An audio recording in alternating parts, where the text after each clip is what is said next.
audible to everyone? Yes, good morning. Good morning. Good morning. Good morning, everyone. So let's begin today's class. So back and neck straight, just gently close the eyes.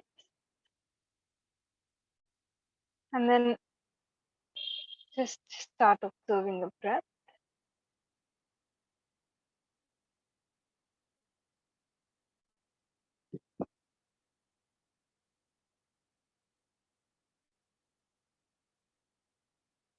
Just be comfortable in your posture.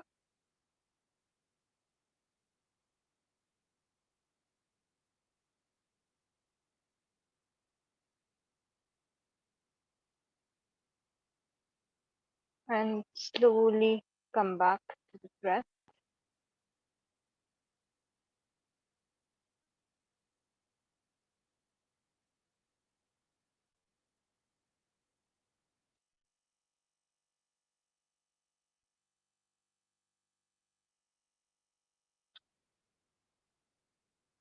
And observe the natural flow of the breath as you inhale and as you exhale.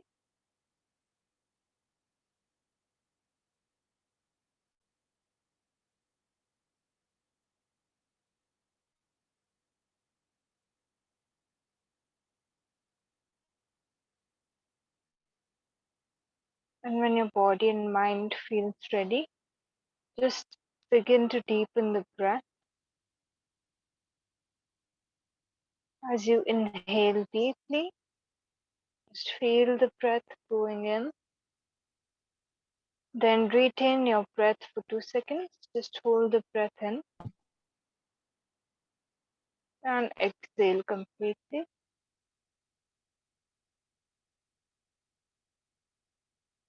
Follow this breath pattern, inhaling, holding, and exhaling.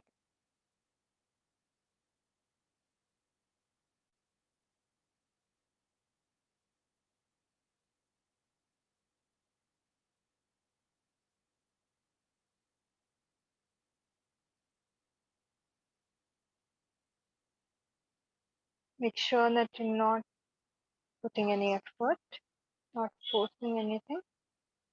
Simply keep observing.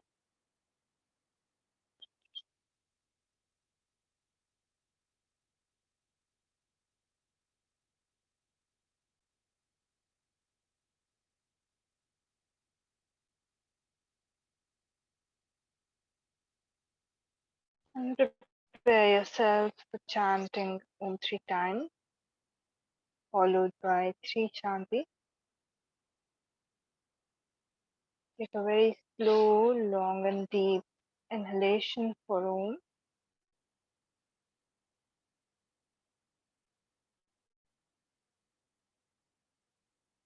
Om.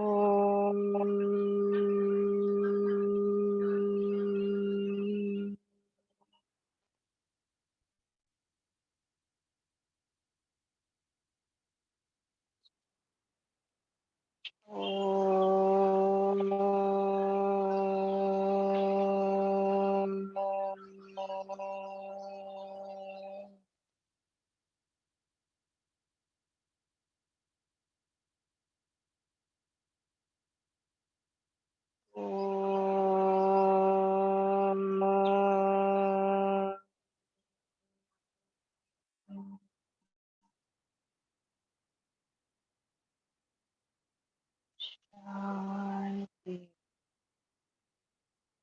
Shanti, Shanti.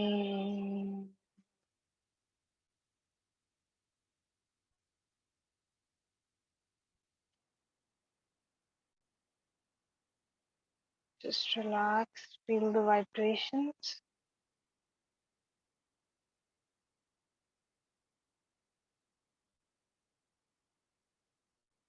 Join both the palms together and rub both the palms.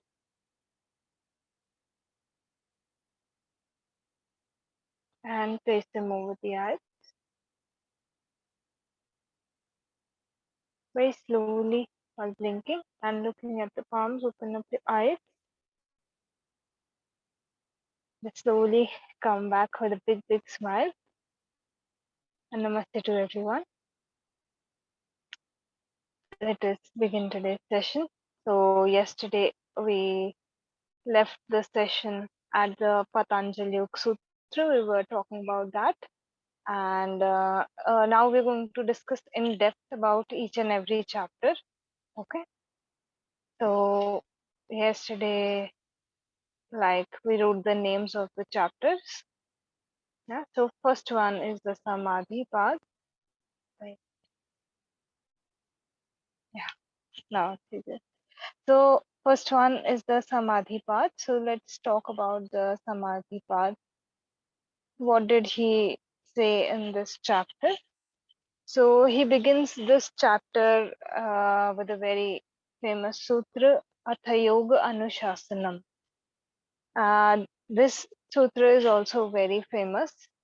And over here, when he begins the text itself, he begins it with this sutra because he's trying to imply that now, like Ath means now.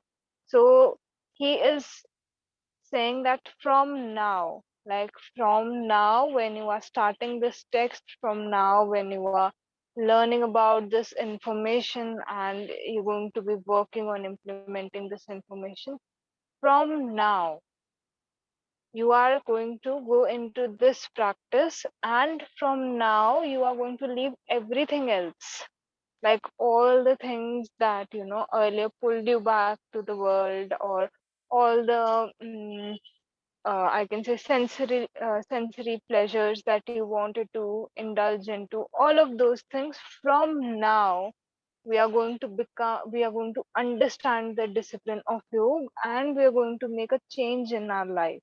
Okay. So before that, it doesn't matter where you were, how you were functioning, how you were leading your life. But now that you have started with this text, started understanding, reading this text, now you are going to make a change. Okay.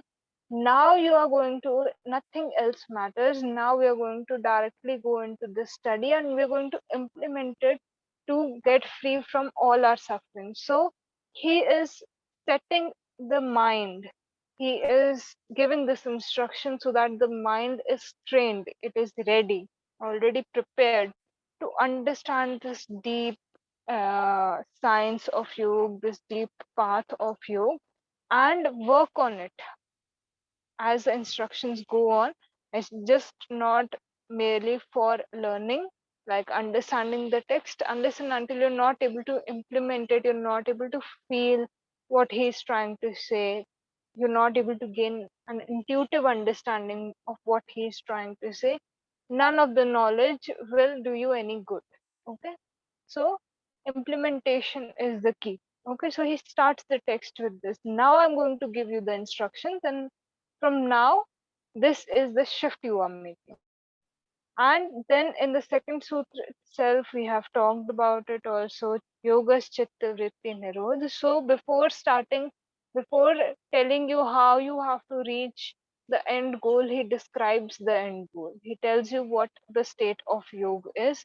We have discussed this in depth when we were trying to understand the meaning of yoga in the um, first few classes. So I'm not going to elaborate on this. Okay. So then he tells the point of yoga. This is the point that you are looking for, where the chitta vrittis are, they naturally cease to exist. Okay. And then in the first chapter itself, he goes on to tell us about the vrittis. Okay. So I'm going to write this down in the chat box also for you.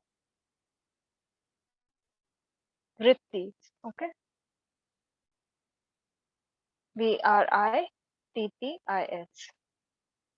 So the mental modifications that take place. Yeah, so he gave 5 mental modifications as per his knowledge, as per his text. There are 5 vrittis that are there, and he elaborates on those vrittis, and he tells us about each and every vritti. And then after that, he goes ahead and tells us about how you're going to attain this state, this natural state. So I think I must have mentioned it earlier also. He divided students on the basis of three, like he divided students in a total of three categories. So he said there is an advanced level student. Yeah. Then there is an intermediate level student. And then he said there is a beginner level student. And for all three of them, he gave like the process of reaching the final goal of yoga. Okay.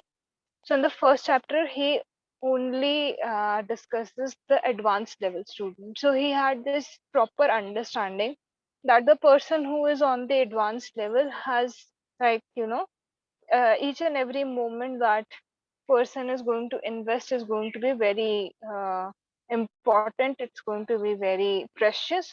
So he starts the text by addressing the advanced level student, and he says that if you read the first chapter itself, then you will reach the final goal. The advanced level student doesn't need to go ahead and read the other chapters.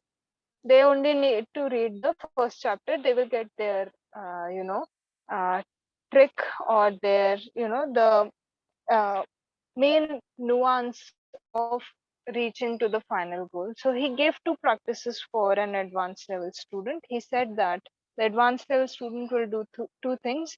One is abhyas. Okay, abhyas, which is practice. ABHAYAS, abhyas. And then he said that it is very important for the student to have a sense of vairagya.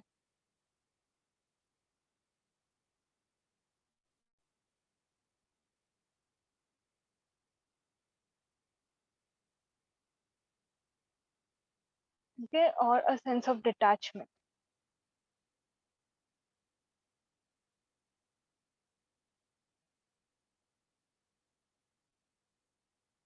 Okay, Can you repeat what you said after Abhyas? vairagya. VARAGYA. This is spelled in a lot of ways. One of the ways is this, No, I vairagya. mean after students will do Abhyas and then go into Vairagya, is it? Yeah, they'll go into the so they'll these are the two ways in which the advanced level student will continue his practice. These two things have to be incorporated in the practice. So I'm explaining that. So he said that whatever practice you choose, okay, so an advanced level student is already practicing something. So they're not at the beginner level where they need a step-by-step process. So they're already like really ahead in their practice and very close to their final goal. Okay. So for them, it's very important to maintain their practice. So he said abhyas is very important. Okay.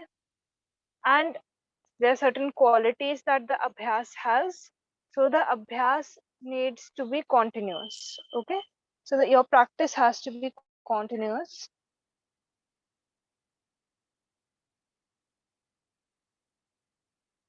Then it needs to have faith and detachment. All three. Let me explain them. So your practice should be continuous. There is not even one day that you have to skip when you are at the advanced level.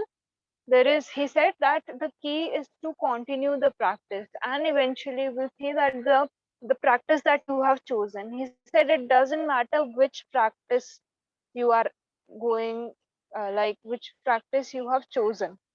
For him, it's just like he's just giving the way for the advanced level student to touch the final point, okay, reach the final point. So he says that it doesn't matter whichever practice you are doing, it's okay. You can choose your path of yoga. You can go into karma yoga, bhakti yoga, whatever path you are at. When you are reaching the point of raj yoga, it's a very advanced level already. Okay, so in that there is an advanced student. So whatever practice he has chosen, he has to be very continuous about that practice, not even one day or skipping. Yeah, so every day showing up for your practice and having the faith in your practice is also very important. Okay. So the faith in the practice, the faith in yourself is very important. So this is a quality of the practice. Okay. So if I do not have faith in something in life, I will never be able to do it for a long period of time. That is why most of us end up leaving a lot of things in our life, because suppose somebody in my life, a very good friend of mine, tells me that, you should do this every day. But because there is no faith that I have in that thing, suppose they just tell me that, okay, at the end of the day, you should write diary. So I say, wow, like very good habit. But because I do not have faith in that habit, because I've never worked on it, so of course my faith will also lack. So I start doing that practice. It's benefiting me also, like eventually 1 week, 2 weeks, I do that practice. I see it's benefiting me also. But because there is a belief that it can only help me up till a certain level. After that, nothing will help me. This diary writing will not help me. I leave that practice. So you will see that if you have deep faith in something, you will not leave that. If you see that in a life you believe in something, your way of functioning will become will turn into that way. And if you don't deeply believe in that, you will change that practice, you will modify that practice. And that is how we grow, right? So when we grow, we understand what works better for us, what doesn't work, like doesn't work for us. So as we grow also, we gain a better understanding of who we are and what we like, where our preference lies, and hence where our faith lies. Okay. So as you discover and explore yourself more and more, those things tend to stick with you, because now they are more in alignment with what you believe in. Yeah. So you're able to maintain those practices. So he said that it's very important that you have faith in the practice, otherwise he knew that the continuity could not be maintained. Okay. And then he also said that do not place a timeline on your practice. So what he means by detachment over here is that generally what we do is we are like, okay, we are practicing in the class, and we see everyone, especially in the asana class, we see everyone practice. Everybody's video is also turned on, so you can see each other practicing. You can see the teacher also practicing. So what happens is, in the human mind, we try to compete. We if there is a particular asana we really like, then we will overstretch ourselves to reach that point. And in asana class, we generally also place a subconscious timeline on ourselves. So what happens is, okay, everyone, like after 1 week, everyone might be able to do a particular asana, say bakasana. You are able to lift the body on the hands. Yeah.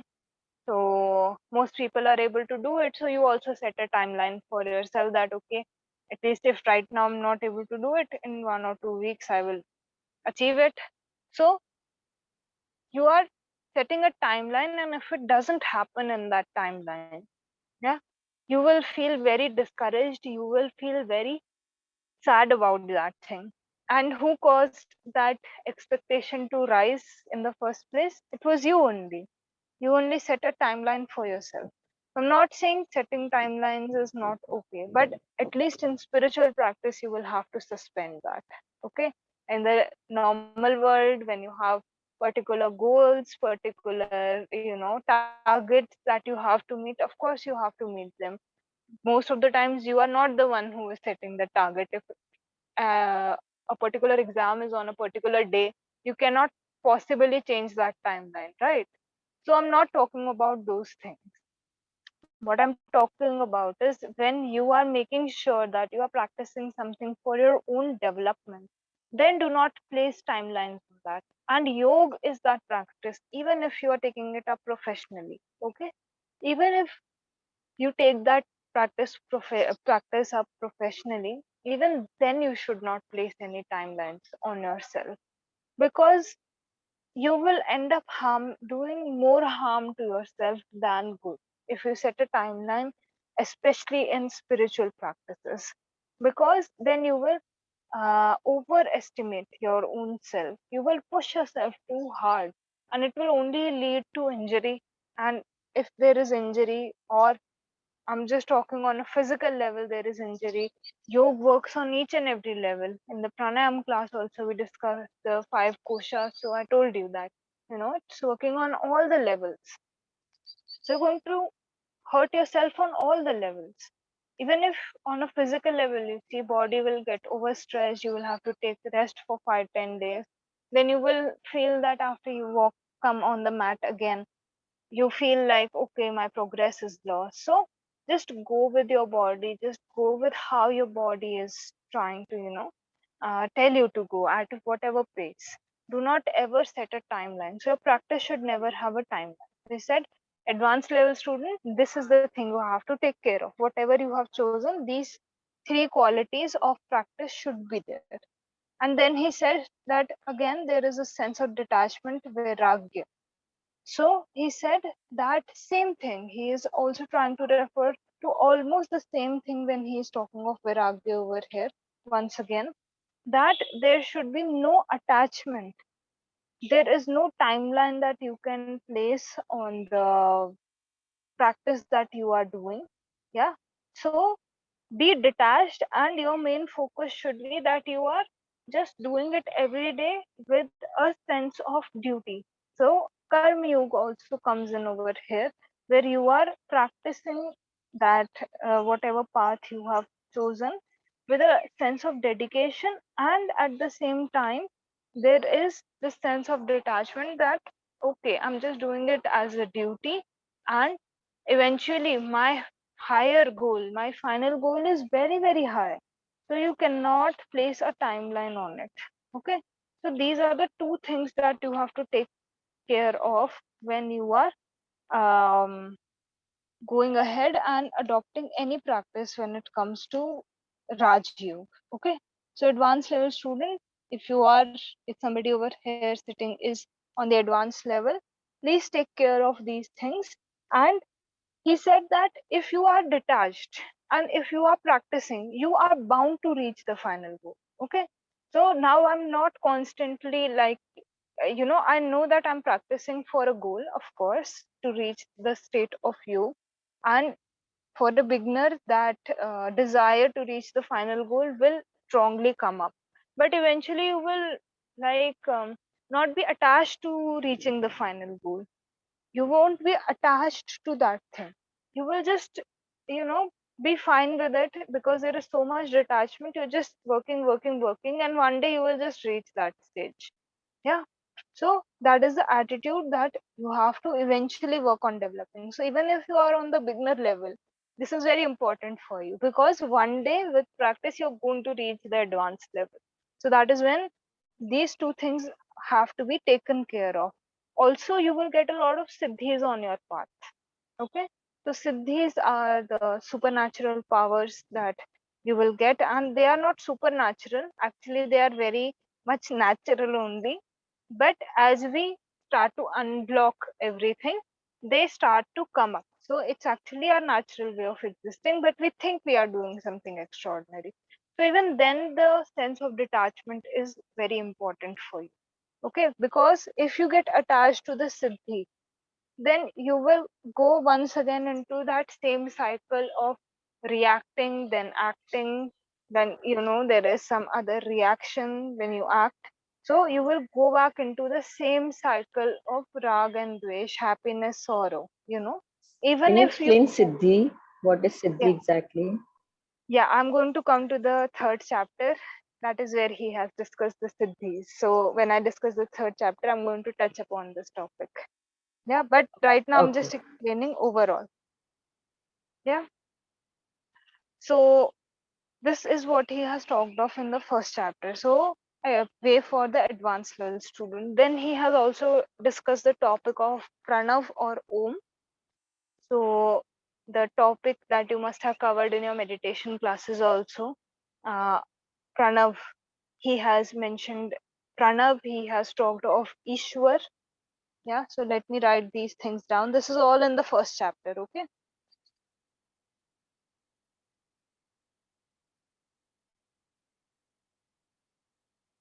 Pranav is Pranav. Yeah. Ishwar, Ishwar. Concept of Ishwar has been discussed over here. Then he has also talked of the obstacles on the path of yoga. Yeah, there are certain hindrances that you will face. He has discussed those. And then he has talked of uh, the way to overcome these obstacles. He has given various ways, out of which one was Chitta Prasadhanam, the one we discussed yesterday, where, what is the attitude that you are developing towards a particular kind of person in your life. Yeah, we discussed that yesterday. So that also comes in your first chapter only. And then he talks of Samadhi. Okay. So he talks of the various types of Samadhi in the first chapter.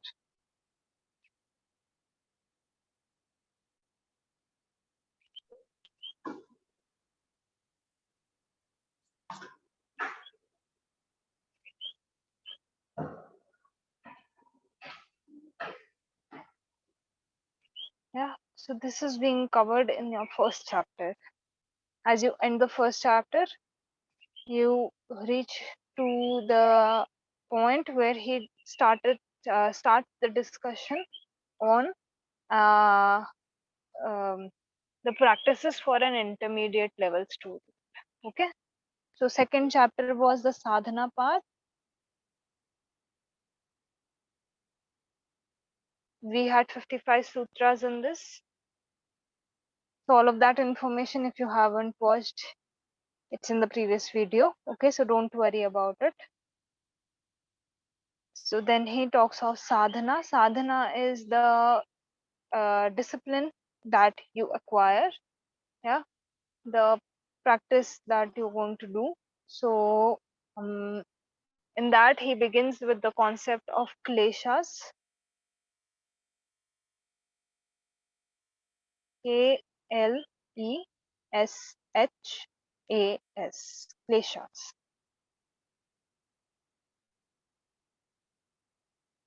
These are the sufferings that he has mentioned, and there there are 5 types of sufferings that he has mentioned.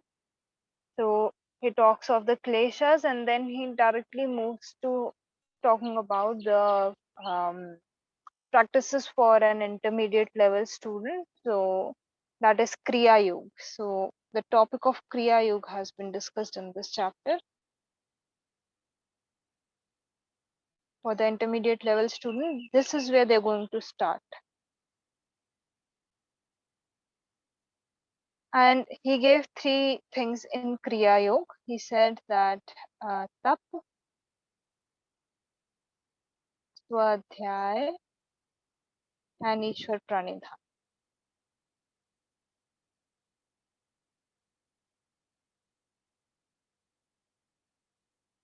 All in the chat box for you guys. Yeah. So TAPAS, tapas, tapas. Yeah. Then we have Swadhyay, SWADHAY. Sorry.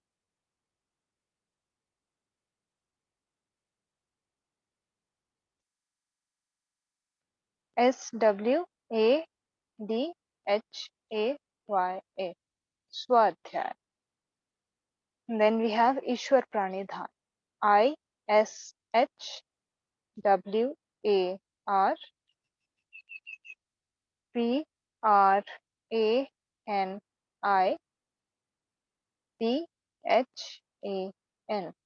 Ishwar Pranidhan.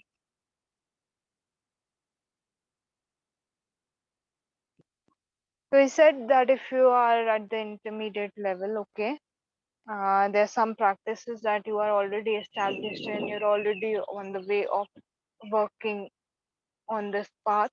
So you need to reach a point, like for the intermediate level student, how they can go into the advanced level is by the practice of austerity, or the practice of actually you know um, gaining imposing some sort of control which will help you to gain a lot of mental willpower. Okay, so if suppose uh, I choose to fast on a particular day, so that day I know that most of the food items I'm not going to eat them, and salt I'm not going to consume salt. Yeah, so there, even though like it is hard for me to do, yeah, so fasting is hard for me to do, but I still go ahead and adopt that thing and just observe my own self for one day, that okay, without salt how is my body reacting, and how am I feeling after I fast. So when I choose a particular day and go into this practice, then I will observe that it's not all that easy, right? So when you start fasting, it's not so easy for us to fast. Yeah, but still there is a reason why we do it. Something keeps us glued to the practice, so we keep you know building up on that practice. So but there is a sense of discomfort over there. Okay, so that is something you have to be very clear about. There is a sense of discomfort that is caused to you for the first time, like when you fast or do something that you think is good for you. So you will experience that thing, but because you understand the benefit of that thing, because you understand that it's not only working on a bodily level, it's going to develop your strength mentally also. It's going to work on other levels also. So you continue that practice. So basically, controlling the senses is what he said you have to work on.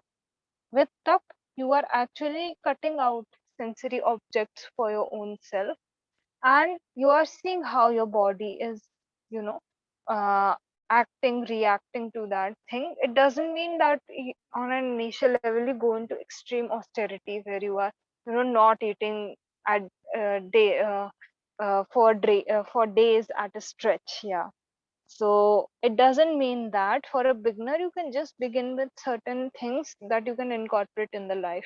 Yeah, and then he said that swadhyaya is also very important, that you introspect. So at intermediate level student will gain mental strength, and a way of cleansing internally is to introspect, because if you introspect the thoughts, if you are aware of the thoughts that you are having and working on those thoughts, if you're reflecting on the day, how your day has been, then you are also working on the tap. Tap is mostly to clean you. It helps you to cleanse yourself in a way. So you're working on that thing. Internal cleansing is taking place due to the swadhyay that you are, the time you're taking out for swadhyay during the day.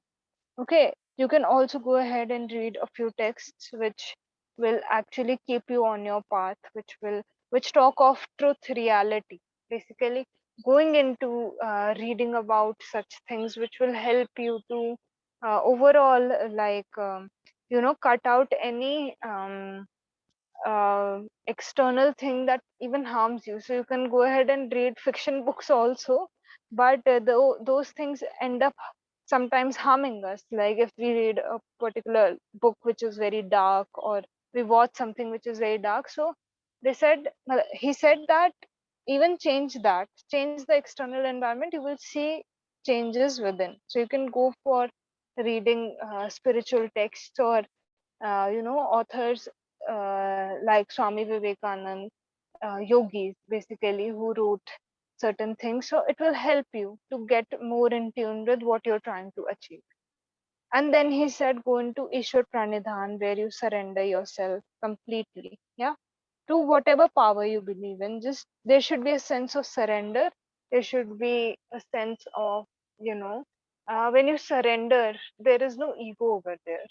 So that is why he believed in the concept of Ishwar, as he discussed in the first chapter. Also, he told us about the qualities of Ishwar, who Ishwar is. So he said that for him, when he is going, like when he mentions the practice of Ishwar Pranidhan, he is talking about the you know qualities of the Ishwar that he has mentioned. Okay, so he says that surrender to that special soul. Yeah, and that is how the advanced level student will climb up and up. intermediate level student will climb up and up, reach the advanced level student, and there you know what you have to do. Okay, so then in the second chapter itself, he came to the beginner level student also, and his very famous form of yoga, Ashtanga yoga,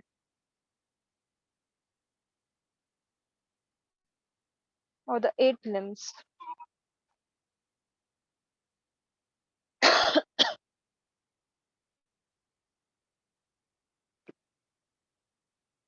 Yeah, this is a very famous term.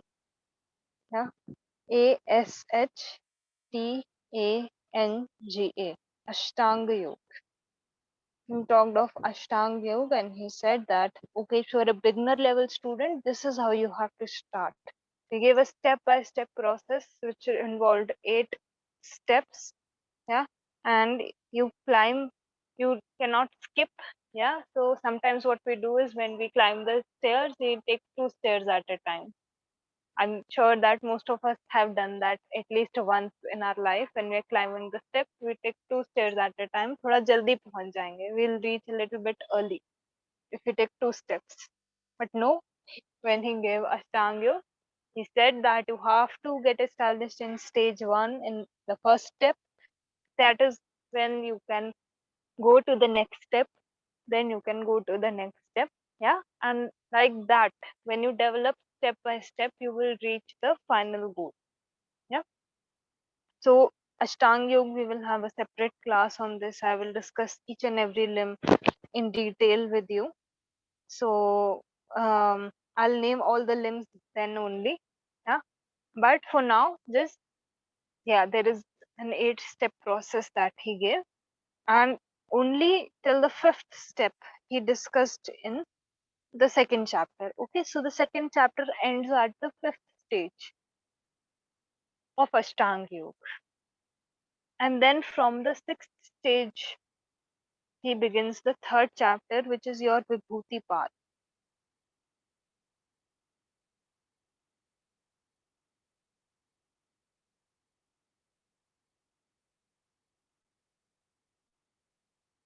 Okay,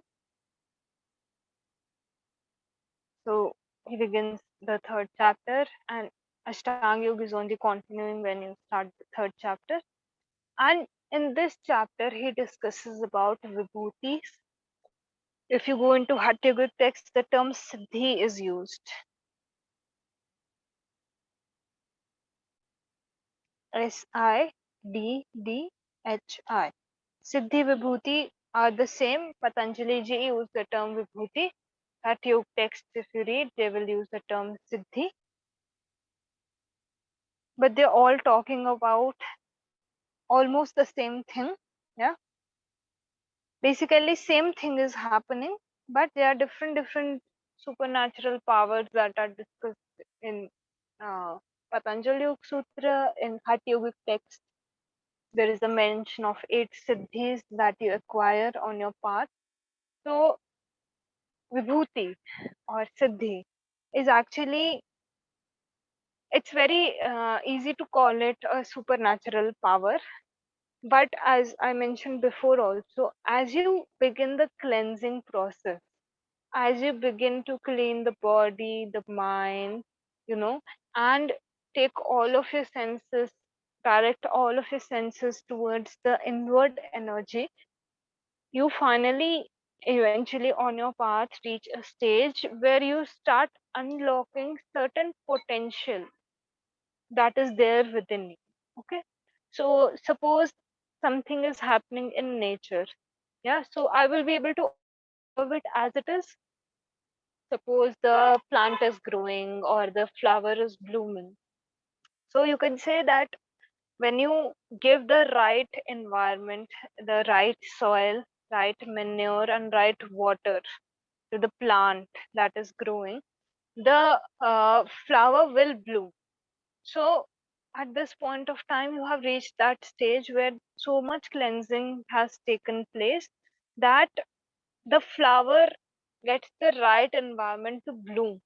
Okay, so Vibhuti is, or Siddhi is, that the this change that comes up. So it's a very natural thing that happens. Like if I look at the flower, so I'm taking care of it every day, yes, and I'm providing it with sunlight, water, everything that it needs every day. Yeah. So naturally the flower will come out, yeah, and it will bloom very properly. So same thing is happening with us when we talk of siddhis. Same thing is happening right now. Think of yourself as, there's a lot of blocked energy. There are a lot of toxins inside of us. So if we go into the cleansing process, so right now the energy is also not able to properly move in the body, yeah, which leads to more blockages in the body. So very naturally, if I just, it's a very natural thing to understand, common sense, that if I cleanse the body, if I cleanse the energy channels, the energy will flow in the right form. Yes. And sometimes just the happening of that, we call that, okay, somebody has attained a particular siddhi. All they did was just cleanse themselves. Like in the Nadi Shodhan class also, I discussed with you guys when I introduced Nadi Shodhan. I said that alone this practice can take you to a very high level, to a very high state. So people who are able to practice Nadi Shodhana properly, you're not even entering the practice of pranayam. You're just at the stage of cleansing the nadi.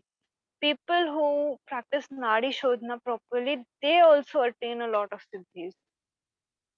So you don't necessarily need to practice the pranayamas to reach that point. Even the cleansing of the nadis will give you certain siddhis. Yeah, it has been mentioned in most of the Hatha Yogic texts that Nadi Shodhana is very important. And just perfecting that can take you to the final point of pranayam, which is the normal, like natural kumbhak that uh, starts to happen. So naturally you will go in a state of kumbhak. So siddhis will start to come very easily when you practice yoga.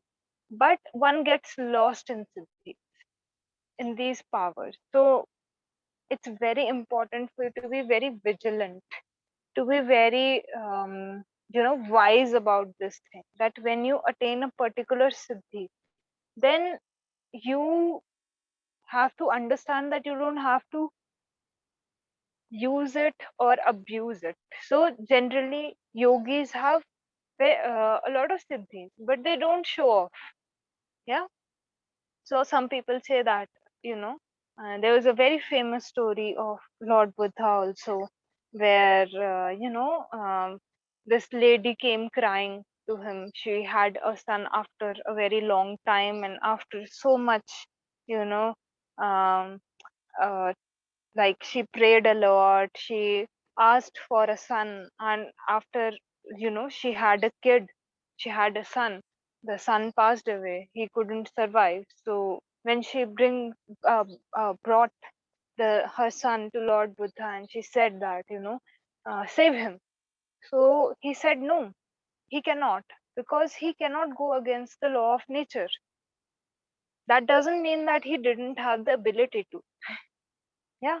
So the yogi knows that there are certain laws of nature, and even if they gain uh, mastery over the, you know, the five elements of the body, all of these things, even if they gain mastery, not even for like a single moment will they go against that thing and deny the law of nature, and do something which will change the law of nature.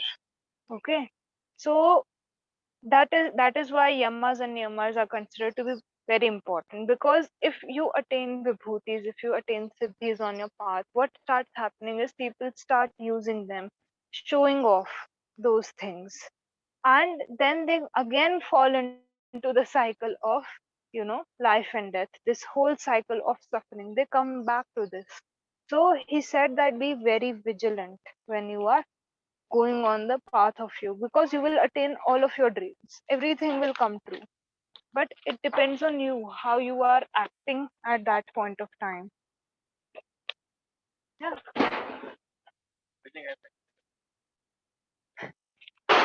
So, did you minutely understand what siddhis are, or should I clarify a little bit more on the siddhis?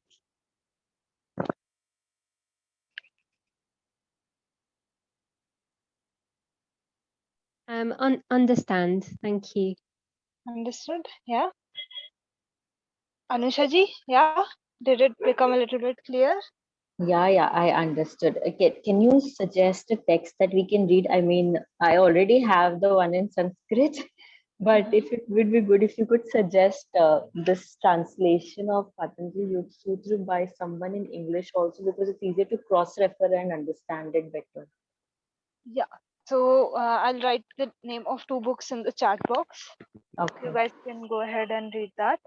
So one is Patanjali's Yoga Sutras by Swami Vivekananda. Yeah, that I have. But in that, his interpretations are a slight different than the original text, I think so. That you will find in all the texts. So there are a lot of interpretations out there. So So the thing is, we should cross-refer and read both this in Hindi as well as English, or we can just read what Swami Vivekananda has interpreted.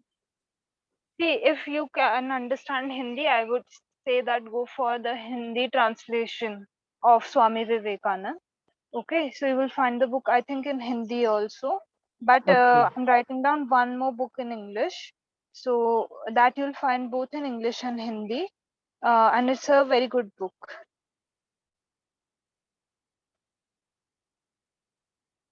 So 4 chapters on freedom by Bihar School of Yoga. It's a purple colored book.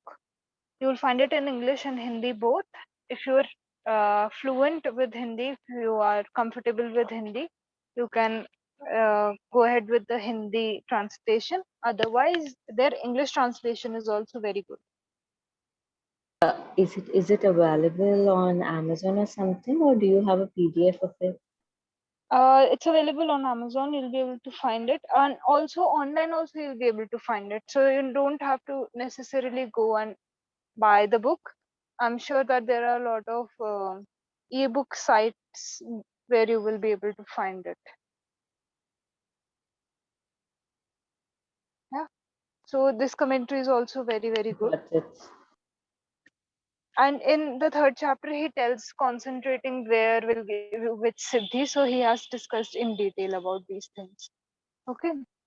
And the last chapter that he have is the Kaivalya Path. Like I told you guys, Kaivalya is the final point of Samadhi. The after a particular till a particular point, you will come back from Samadhi. Okay. But after a particular point, you won't come back from the state of Samadhi. So in that also there are certain levels, and the final point is called Kaivalya. Yeah, so Kaivalya Path. So he talked of this final point in the last chapter, the 4th chapter, and just has 34 sutras. So he discussed in detail about the nature of Kaivalya, what is he gave the definition of Kaivalya in this chapter. He talked of uh, um, the the nature, the path to Kaivalya over here. Then he also discussed the types of karmas that we have, karma that we generally have, the karma that, The last chapter. yeah. He talks of the karma of a yogi, the general people, how is their karma. He gives all this categorization in the last chapter, and he ends the chapter with the definition of Kaivalya. Okay. So that is how the text ends.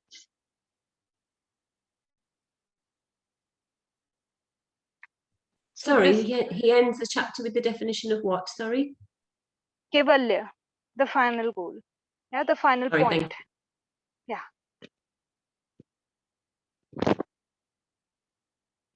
So this is like I've discussed in detail. Like, if you know less than this, that is actually enough for you guys. But I discussed a little bit more in detail about what each chapter has. And if you want to if you want to suggest a particular topic to someone, you know which chapter has which topic. So you guys at least have an overall idea about the text. But the text is like, when you read the text, it's very different than just knowing about the text. So if you guys find time, I would highly recommend that you read this text.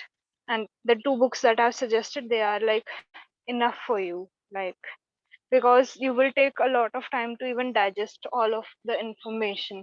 So even we are still digesting what he has said. It's a lot of, like, the information that he has given has a lot of depth actually. So you cannot like just read it like a novel or like a normal book. You'll have to understand each and everything, and then you can move to the next sutra. So that is very important. So when you read this text, don't read it as an academic, because it's for academic purposes, because just the overall introduction of the text was in your course. So when you guys pick up this text, then just give it ample time and understand it. Try to understand as much as possible. Okay. So any doubts in anything I have discussed today, anything, if you guys missed anything, let me know. I will repeat it. No, I think after reading the text, we might have doubts. Yeah, definitely. Okay. How about the others? No doubts? No. Oh, No, thank you. right. So let's end the class. So back and neck straight. Just close the eyes.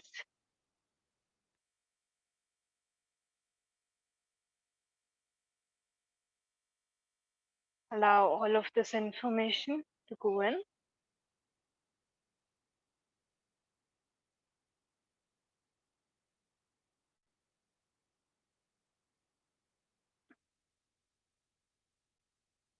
We'll be chanting Om one time, followed by 3 Shantis. Inhale deeply for Om. Om.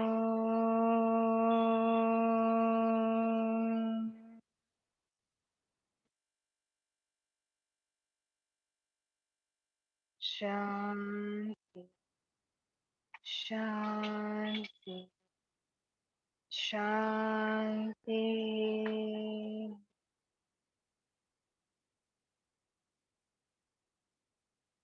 Join both the palms together in front of the chest and bow down. Let's take out this time to feel grateful for everything we have.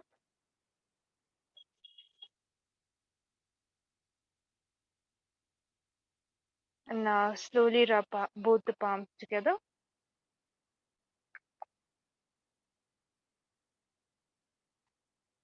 Keep them on the eyes. And very slowly, while blinking and looking at the palms, open up the eyes. Come back with a smile. And namaste to everyone. I will see you all in the evening for your pranayam class. So, bye-bye. Bye bye. Thank you. Bye. Thank you. Thank you so much.